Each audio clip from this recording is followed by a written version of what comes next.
এই মুহূর্তে অন্নপূর্ণা ভান্ডার প্রকল্পের টাকা দেওয়া নিয়ে বড় ঘোষণা। আপনারা জানেন যে রাজ্যে তৃণমূল সরকারকে হারিয়ে বিজেপি সরকার রাজ্যে ক্ষমতায় এসেছেন। ক্ষমতায় আসার পর মুখ্যমন্ত্রী শুভেন্দু অধিকারী জানিয়েছেন এবার থেকে মহিলাদের প্রতি মাসে মাসে 3,000 টাকা করে দেওয়া হবে। অন্নপূর্ণা ভান্ডার প্রকল্পের মাধ্যমে এই 3,000 টাকাটি দেওয়া হবে। জানা গিয়েছে আগামী 1 জুন থেকে এই টাকা মহিলাদের ব্যাংক অ্যাকাউন্টে দেওয়া হবে। তবে এই টাকা দেওয়ার আগে নতুন করে শর্ত জারি করলো রাজ্য সরকার। তো অন্নপূর্ণা ভান্ডার প্রকল্পের টাকা পেতে গেলে কি কি শর্ত পূরণ করতে হবে, কারা পাবে জুন মাসের 1 তারিখে অন্নপূর্ণা ভান্ডার প্রকল্পের 3,000 টাকা, সমস্ত কিছু কিন্তু জানতে পারবেন আজকের এই ভিডিওটিতে। তাই ভিডিওটি স্কিপ না করে কিন্তু শেষ পর্যন্ত দেখবেন। আর বলবো আমাদের এই ছোট্ট চ্যানেলে যদি কেউ নতুন দর্শক হয়ে থাকেন অবশ্যই কিন্তু চ্যানেলটিকে সাবস্ক্রাইব করে পাশে থাকা বেল আইকনটি অন করে রাখবেন এই ধরনের গুরুত্বপূর্ণ আপডেট সবার আগে পাওয়ার জন্য।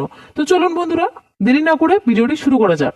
তো দেখুন, বলেছে অন্নপূর্ণা ভান্ডার নিয়ে নয়া বিজ্ঞপ্তি রাজ্য সরকারের, বেঁধে দেওয়া হলো কঠিন শর্ত।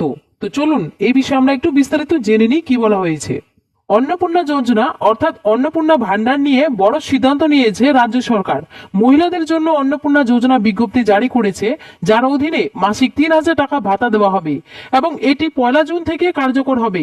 যদিও লক্ষ্মীর ভান্ডারের মতো এই টাকা পাওয়া আগামী দিন থেকে অত সহজ হবে না বলে আশঙ্কা। এর কারণ সরকারের তরফে প্রকল্প সংক্রান্ত বেশ কিছু শর্ত বেঁধে দিয়েছে। সেই শর্তের সঙ্গে যদি আবেদনকারীর মিল থাকে তবেই পাবেন টাকা। আপনিও কি দীর্ঘদিন ধরে লক্ষ্মীর ভান্ডারে টাকা পান, এবার অন্নপূর্ণা ভান্ডারের টাকার জন্য অপেক্ষা করছেন? মঙ্গলবার নারী ও শিশু উন্নয়ন এবং সমাজ কল্যাণ বিভাগ কর্তৃক জারি করা বিজ্ঞপ্তিতে প্রকল্পের সুবিধা পাওয়ার যোগ্যতার বিষয়েও কিছু শর্ত জুড়ে দেওয়া হয়েছিল। বিজ্ঞপ্তিতে বলা হয়েছে 25 থেকে 60 বছর বয়সী যেসব নারী বেতন বা পেনশনভোগী স্থায়ী সরকারি কর্মচারী নন এবং আয়কর প্রদান করেন না, তারা এই আর্থিক সহায়তা পাওয়ার যোগ্য। এতে আরো বলা হয়েছে অন্নপূর্ণা ভান্ডারের অর্থ ডাইরেক্ট বেনিফিট ট্রান্সফার অর্থাৎ ডিবিটি সিস্টেমের মাধ্যমে সুবিধাভোগীর নামে আধার কার্ড সংযুক্ত ব্যাংক অ্যাকাউন্টে জমা করা হবে।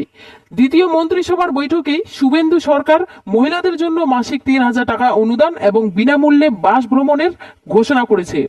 এরপরে দেখুন, বলেছে অন্নপূর্ণা ভান্ডার পেতে মানতে হবে কিছু শর্ত। তো কি বলেছে, এই ঘোষণার পর থেকেই কিভাবে নিবন্ধন করতে হবে এবং কারা সুবিধাভোগীদের তালিকায় অন্তর্ভুক্ত হবেন তা নিয়ে খোঁজ খবর শুরু হয়েছে। এদিকে পোর্টাল অবধি চালু করা হয়েছে। সরকার সাফ জানিয়ে দিয়েছে পশ্চিমবঙ্গে অন্নপূর্ণা ভান্ডার যোজনা 1 জুন থেকে শুরু হবে।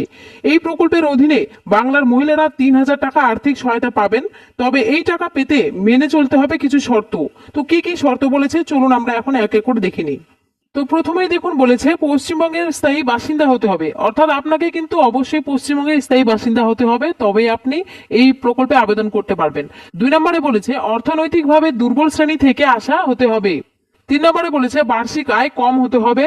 4 নম্বরে বলেছে 25 বছরের বেশি বয়সী হতে হবে, অর্থাৎ 25 বছরের কম যদি বয়সের কেউ হয়ে থাকেন তাহলে কিন্তু আবেদন করতে পারবেন না।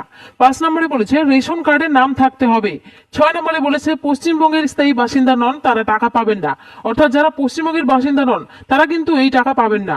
7 নম্বরে বলেছে স্থায়ী বা অবসরপ্রাপ্ত সরকারি কর্মচারী হলে টাকা মিলবে না, অর্থাৎ যারা সরকারিভাবে কোনো কাজ করছেন বা চাকরি করছেন তাদের কিন্তু এই টাকা মিলবে না। 8 নম্বরে বলেছে বার্ষিক আয় 2 লক্ষ টাকার কম হতে হবে। তো এই যে শর্তগুলি আছে এই শর্তের মধ্যে যদি আপনারা মেনে চলেন তাহলে কিন্তু অবশ্যই আপনারা এই প্রকল্পে আবেদন করতে পারবেন, নচেত আবেদন করতে পারবেন